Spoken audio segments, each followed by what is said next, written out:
Bonjour et bienvenue à un aperçu politique par TV72 à Clarence Rockland où nous regardons les enjeux et les activités politiques dans la région de Prescott et Russell. Et en me joignant aujourd'hui, j'ai le maire du canton d'Alfred Plantagenet et évidemment le président des Comtés unis de Prescott-Russell, M. Stéphane Sarrazin. Comment allez-vous? Ça va bien, Thomas. Parfait, Ouais. parfait. Merci d'être venu aujourd'hui. Il y a un million de choses avec de quoi on pourrait parler. Je sais que vous avez une grande année en 2022 qui s'approche.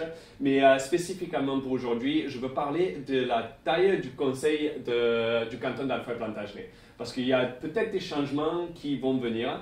Il y a eu des discussions et même un vote dans les semaines dernières concernant un changement potentiel du taille, comme je viens de dire tantôt. Mais avant de nous plonger dans le pourquoi et dans les ramifications potentielles, avez-vous eu le vote?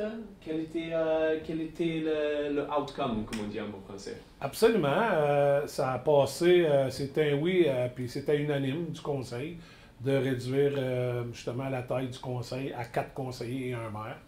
Puis c'est sûr qu'il y a plein de raisons alentour de ça, mais pour l'instant, on avait fait même une consultation publique. Puis si je me rappelle bien, à 72% de nos citoyens qui ont répondu à la consultation publique étaient en faveur de diminuer le conseil de 4 conseillers et un maire. Il faut comprendre que, tu sais, présentement, il y a des discussions alentour d'autres municipalités où ils ont essayé de réduire la taille du conseil, mais nous, il faut comprendre qu'on a juste 2 quartiers à Alfred Plantagenet. C'est séparé en deux. Tu sais, tu as qu'est-ce qu'on appelle la Boundary Road. Sur un côté, tu as Alfred, Lefebvre, puis tout le rural. Puis sur l'autre côté, tu as Plantagenet, Wendover, puis là, Treadwell, puis le bord de l'eau, ça se sépare avec un peu le lac Georges. Fait qu'on a, en ayant deux wards, deux quartiers exactement, c'est moins, tu sais, comme en ayant 2 représentants par quartier, on croit que c'est suffisant. Puis ça devrait être bénéfique. Parfait, c'est ce que je voulais clarifier. Donc, c'est un changement dans le nombre de représentants par quartier au lieu de changer le nombre de quartiers. Donc, c'est un peu différent de ce qu'ils avaient essayé de faire à la Nation, si je suis bien correct. Exact. C'est qu'on avait déjà 2 quartiers, c'était établi, je crois, depuis peut-être 2014 ou même avant, l'ancien conseil qui avait établi ça à 2 quartiers. Puis là, c'est juste de réduire le nombre de conseillers par quartier. Et vous avez dit 2 et 2 par quartier avec le maire, donc 4 conseillers et un maire. Donc, est-ce que ça, c'est un changement de manière égale entre les quartiers? Donc, il n'y a pas un quartier qui perd plus de conseillers que l'autre? Non, c'est ça. Il y avait 3 conseillers dans chaque quartier auparavant, puis là, on tombe à 2 conseillers par quartier. D'accord. Donc, lançons-nous dans le pourquoi. Donc, pourquoi est-ce que vous avez envisagé de faire ce changement? Pourquoi avez-vous, en tant que canton, décidé que c'était la bonne décision pour Alfred Plantagenet de réduire le nombre de représentants? Il y a un paquet comment je dirais, de raisons pourquoi le faire. Premièrement, c'est toujours plus que tu es de gens, plus que c'est compliqué. Déjà, à la table des Comtés unis, je me rappelle, un de mes conseillers qui était un ancien warden puis un ancien maire me disait qu'il était 32 à siéger aux Comtés unis de Prescott-Russell pour ensuite devenir 16, pour aujourd'hui devenir 8. Tu sais, tu avais les préfets, tu avais les sous-préfets. Puis c'est toujours plus compliqué là, parce que tu sais, la divergence d'opinion, est-ce qu'elle représente vraiment l'opinion des citoyens? Des fois, il y a des intérêts personnels là-dedans, mais écoute, on croit qu'avec 2 conseillers par quartier, ça devrait être suffisant. Puis, je pense que la vision de ça, c'est peut-être éventuellement essayer de peut-être bonifier les salaires un peu pour intéresser plus les gens. Parce qu'il n'y a pas beaucoup de gens qui s'intéressent à la politique municipale, puis c'est dommage. Parce que, je vais vous dire une chose, quand les gens vont voter, ils devraient penser à ça comme un investissement. Puis, souvent, un exemple qu'on donne, on dit, parce qu'on parle facilement des taxes de résidence pour une résidence, ça peut varier de 3 000 à 12 000 par année, dépendant de l'évaluation de la résidence, tout ça. Mais puis mettons qu'on prend un chiffre moyen, là, qu'on dit 5 000, 6 000, est-ce que les gens donneraient 6 000 à n'importe qui sur le trottoir qui ne connaissent pas en disant « Hey, ça c'est mon investissement, gère mon argent », mais c'est ça qu'ils font quand ils votent. Quand ils votent aux élections, ils choisissent d'aller chercher des représentants qui vont gérer leur argent. C'est très important. Puis à mon avis, je crois que si on serait capable de bonifier un peu les salaires, puis aller chercher des gens qui sont prêtes à s'intéresser, qui ont peut-être un petit peu plus de...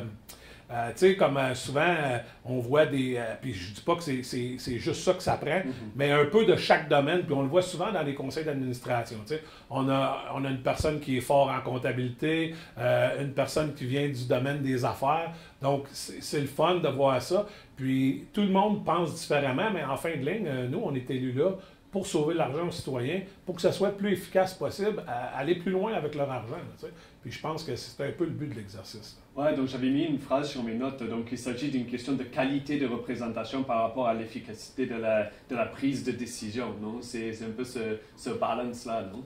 Je pense que oui, exactement. Tu sais, puis on le voit, là, puis je dis pas chez nous, mais je parle partout, que ce soit aux Comtés-Unis, que ce soit dans les municipalités. On a souvent de la documentation.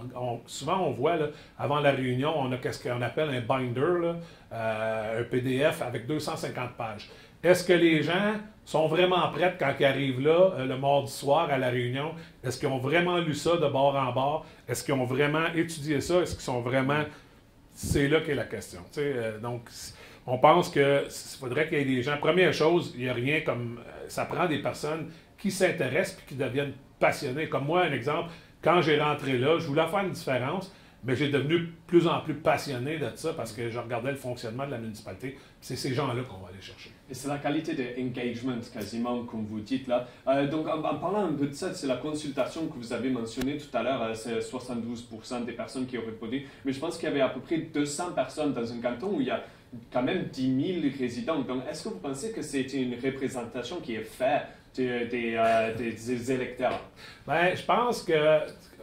On parle d'engagement là aussi, c'est ça un problème. Donc. Puis quand on fait des consultations publiques, puis ça c'est mon avis, je vous donne mon avis personnel, c'est sûr que c'est peut-être pas représentatif à 100%, parce que souvent, un exemple, si on fait une consultation publique sur des business, qu'est-ce qu'on veut faire, des changements, bien là, tu as les gens du monde des affaires, mais tu as une petite portion. Tu as ceux-là que ça les intéresse vraiment à eux, qui veulent faire changer les choses. On fait une consultation publique sur l'environnement, bien, tu as les passionnés, puis les gens qui sont environment friendly, puis tout ça. Donc, est-ce que c'est vraiment représentatif de l'ensemble des 10 000 citoyens?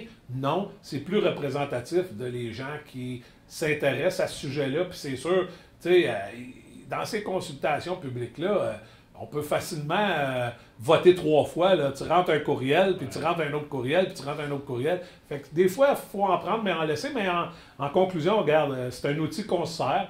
C'est sûr qu'encore là, souvent, on a des consultations publiques, on a des réunions publiques, puis les gens, après, ils disent « Hey, il y a une décision qui a été prise, puis on n'a jamais été consulté. » Mais oui, mais il y a eu une réunion publique où est-ce que vous étiez invité à commenter, personne qui a commenté. Par après, vous dites que vous n'avez pas été consulté. C'est difficile, hein, de reach out à tous les gens.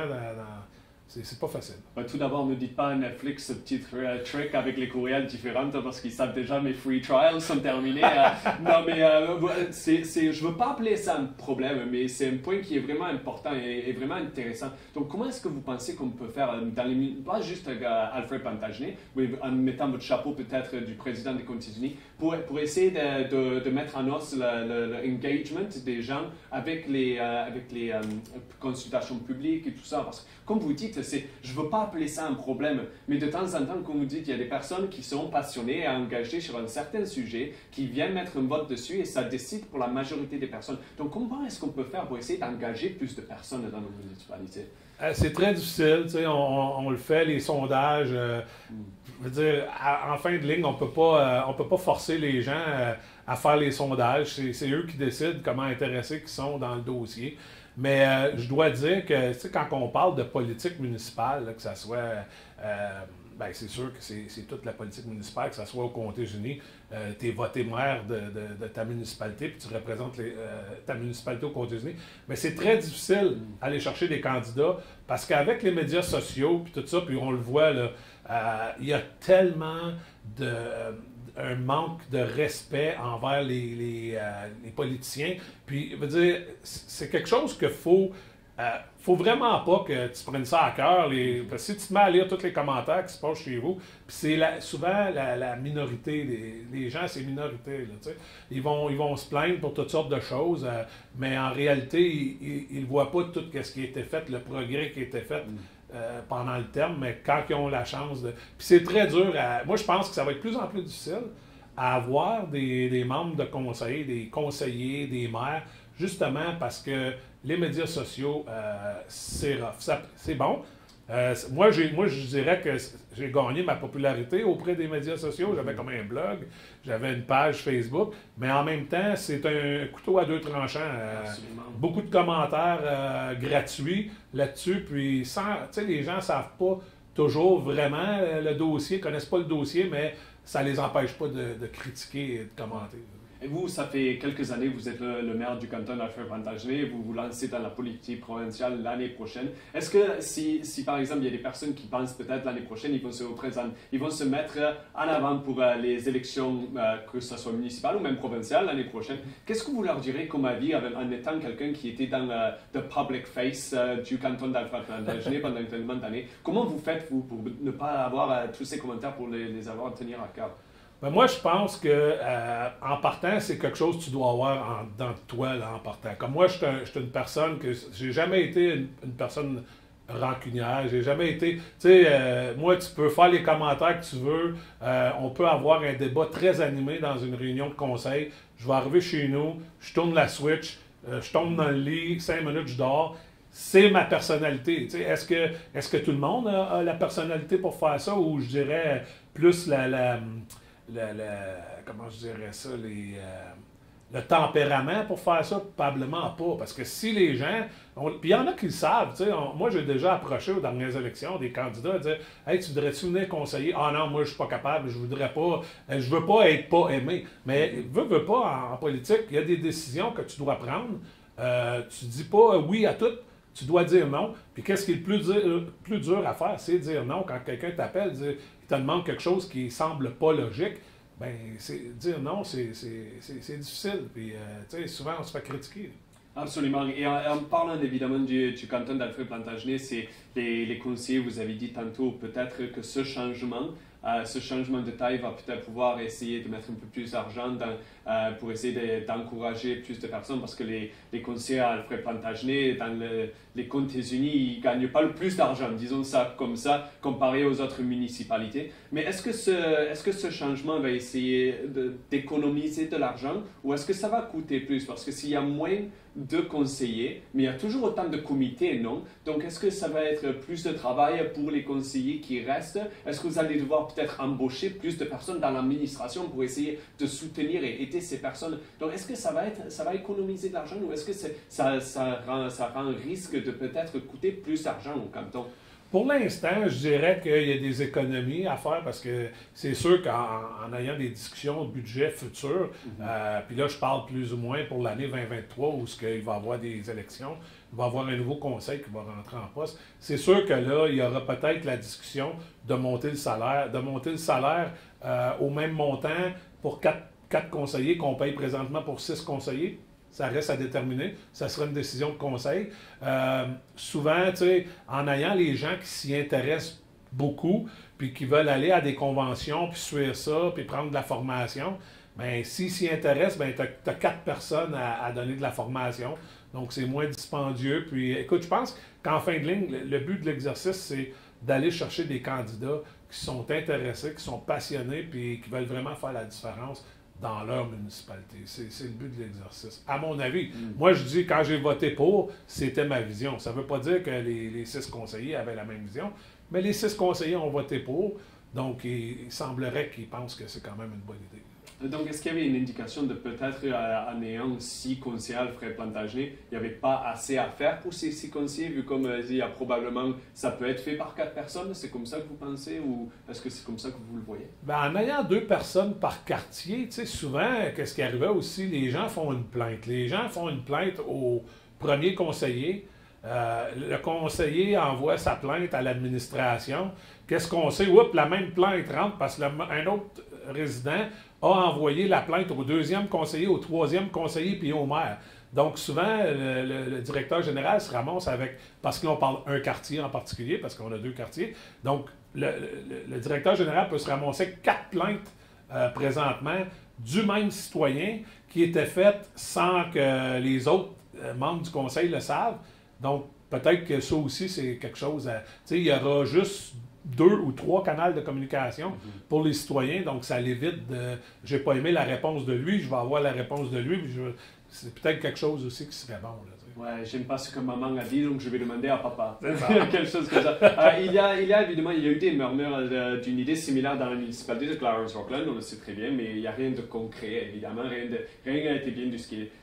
Mais l'une des oppositions sera toujours que les résidents, ils aiment bien mettre un visage à leur représentation, ils aiment bien avoir un visage pour eux. Donc, est-ce que vous pensez, je sais que vous en avez touché un peu avec la réponse que vous venez de donner, mais est-ce que vous pensez qu'en ayant 2 représentants par quartier, ça va marcher, ils seront satisfaits qu'ils ont la bonne personne? C'est, par exemple, ici, localement, à Clarence-Rockland, tu enlèves un visage de Clarence Creek, mais les personnes de Clarence Creek, ils veulent vouloir parler à M. Lalonde. Et pareil pour Saint-Pascal, si vous enlevez M. Simard, ils vont dire « Hey, moi je veux un représentant dans mon quartier ». Donc, est-ce que vous envisagez ou est-ce que vous avez des craintes que la population, peut-être, ils chercheront plus de représentation dans le futur?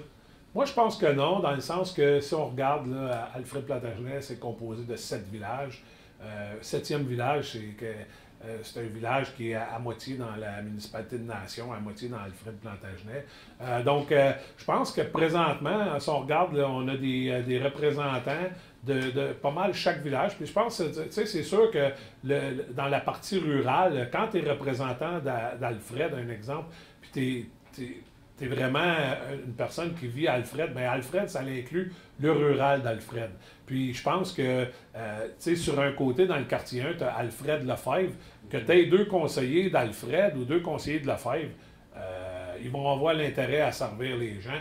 Puis un peu pareil dans l'Ouest. On a Plantagenet puis Wendover qui sont nos 2 plus gros villages.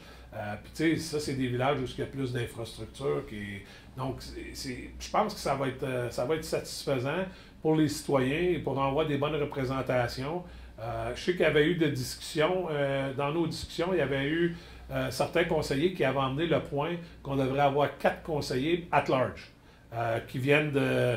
Plus de quartier. Pas de quartier du tout, juste 4 pour le canton au total. C'était des discussions. Ça, c'est un peu plus compliqué parce que ça doit passer à travers du gouvernement de l'Ontario. Ça doit être envoyé à Toronto parce que là, il y a quand même des possibilités que, un peu comme nation, que ça revienne, puis il y a des gens qui ne sont pas satisfaits.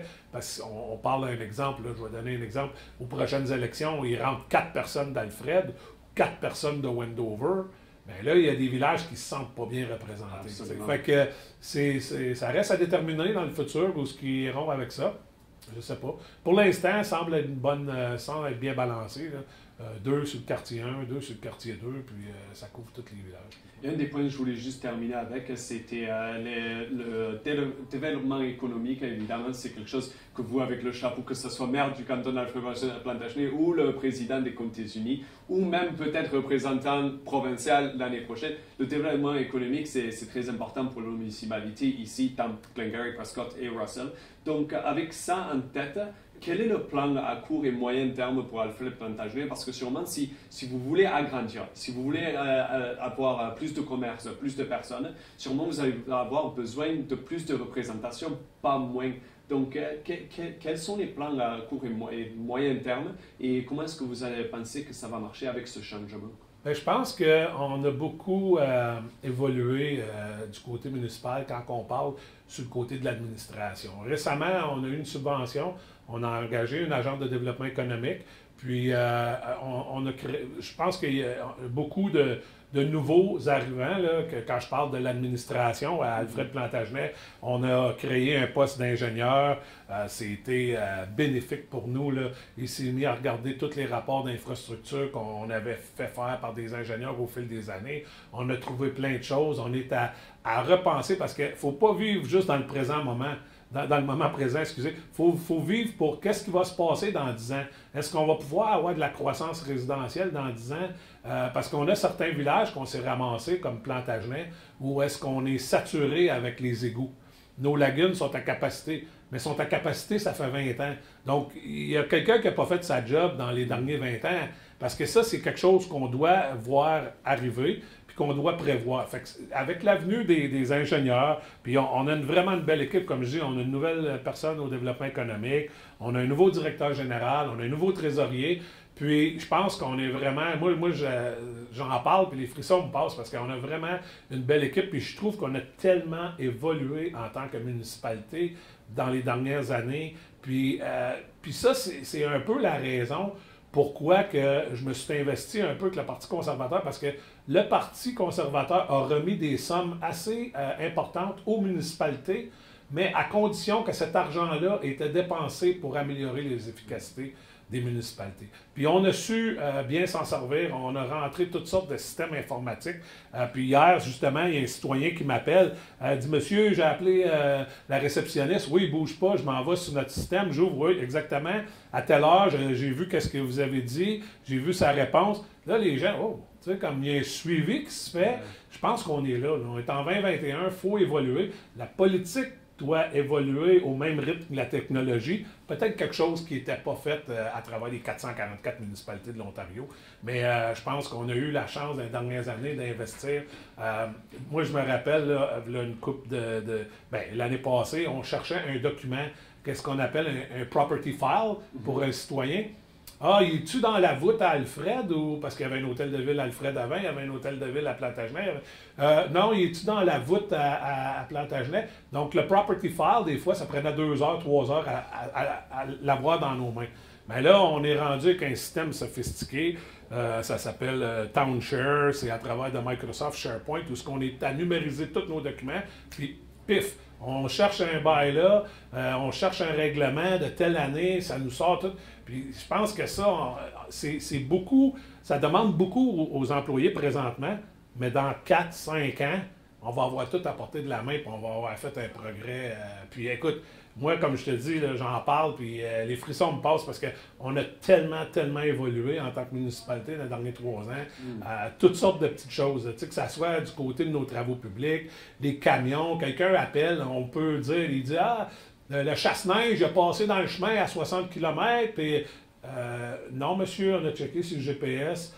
Il a passé à telle heure à 30 km. Tu sais, on s'est équipé d'outils technologiques qui fait en sorte qu'on peut mieux servir notre communauté. Ouais, donc c'est quasiment avec cette décision, c'est de mettre d'un côté plus efficace et streamline le processus de prendre des décisions au sein du conseil, mais en même temps mettre les foundations en place pour mettre plus de stabilité dans l'administration du canton d'Alfred-Plantagenet aussi. Donc aider avec les décisions, avoir, comme vous dites tantôt, c'est ne pas avoir tellement de personnes qui ont la même plainte, mais en même temps vous avez la stabilité en dessous avec l'administration. Puis c'est important d'avoir des bons administrateurs.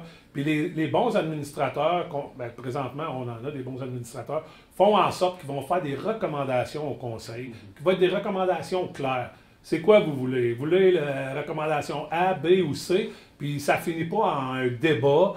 C'est vraiment quelque chose de pensé à l'avance. Puis c'est comme c'est quelque chose qui réfléchit dans le sens que quand ça a d'affaires avec n'importe quoi, là, que ce soit du côté des travaux publics, bien, avant d'emmener le sujet, avant de faire un rapport, bien, les ingénieurs étaient consultés, tout le monde était consulté. C'est quoi les impacts, c'est quoi les pour, les contre? On emmène ça au conseil, vous avez les pour, vous avez les contre, vous votez quoi? Puis ça fait, je pense que c'est le fun de voir comment est-ce qu'on évolue sur ce point-là. La décision vient plus facile des membres du conseil, OK? On a les pour, les contre, on vote pour. Ça reste que la décision est tout le temps celle du conseil, mais quand même, on est mieux éclairé sur le sujet, puis c'est vraiment intéressant, moi, le progrès qui a été fait. Donc, par exemple, avoir 2 conseillers pour chaque quartier et un maire, si vous faites un vote, par exemple, est-ce que 3-2, ça passe ou il faudrait que ça soit 4-1? Absolument. Je pense que 3-2, ça passe. Présentement, ça veut dire, s'il y en a 3 conseillers qui votent pour, 3 qui votent contre, c'est le maire qui tranche. Donc, que ça soit 2 qui votent, je pense que ça serait un peu dans la même veine. Là. Je pense que ça ne changerait pas grand-chose pour ce côté-là. D'accord. Et maintenant que vous avez voté pour ça, alors, quand est-ce que ça va rentrer en vigueur? Mais aussi, si ça ne marche pas, combien de temps est-ce qu'il faut que vous gardez ça en vigueur avant que le canton ait peut-être la décision de changer pour voir si ça ne marche pas? Ben, c'est sûr que ça va être fait aux élections 2023 parce qu'on ne peut pas envoyer 2 conseillers chez eux. Ça serait dur de choisir lesquels. Puis non, je veux dire, ça se fait juste pas. Donc, c'est aux élections 2023, les gens auront le choix de voter 2 conseillers par quartier et un maire. Puis de là, c'est sûr que c'est pour 4 ans. Donc, si les gens n'aiment pas ça, ils peuvent toujours revenir. Mais écoute, le but, c'est d'avoir essayer d'aller chercher, essayer d'intéresser les gens, comme je dis, des gens passionnés, des gens qui ne viendront pas juste là pour être là, qui vont venir pour vouloir faire la différence. Puis, on sent qu'on a des employés. L'équipe qu'on a bâtie récemment, c'est le fun. On a beaucoup de gens de chez nous. On a beaucoup tu sais, on regarde notre directeur général, il vient d'une famille de Wendover. Notre ingénieur, il vient d'une famille de Plantagenet, Corinne. Son grand-père était conseiller. Je pense que quand les gens qui travaillent dans ton administration font partie de ta communauté, je pense qu'on a tout à gagner. Puis je pense qu'ils sont passionnés et ils veulent faire la différence pour leurs citoyens. Absolument, ben, je vous souhaite bonne chance avec ça. Évidemment, dans l'élection 2023, on va voir qui se met à l'avant, voir si ça marche bien pour vous. Mais merci beaucoup d'avoir pris le temps de nous parler aujourd'hui, Maire Sarrazin. Et évidemment, on va se reparler bientôt, je suis sûr. Mais bonne chance, évidemment, pour les élections de l'année prochaine. Merci, ça me fait plaisir, Thomas. Avec plaisir. Et merci beaucoup d'avoir écouté. À bientôt.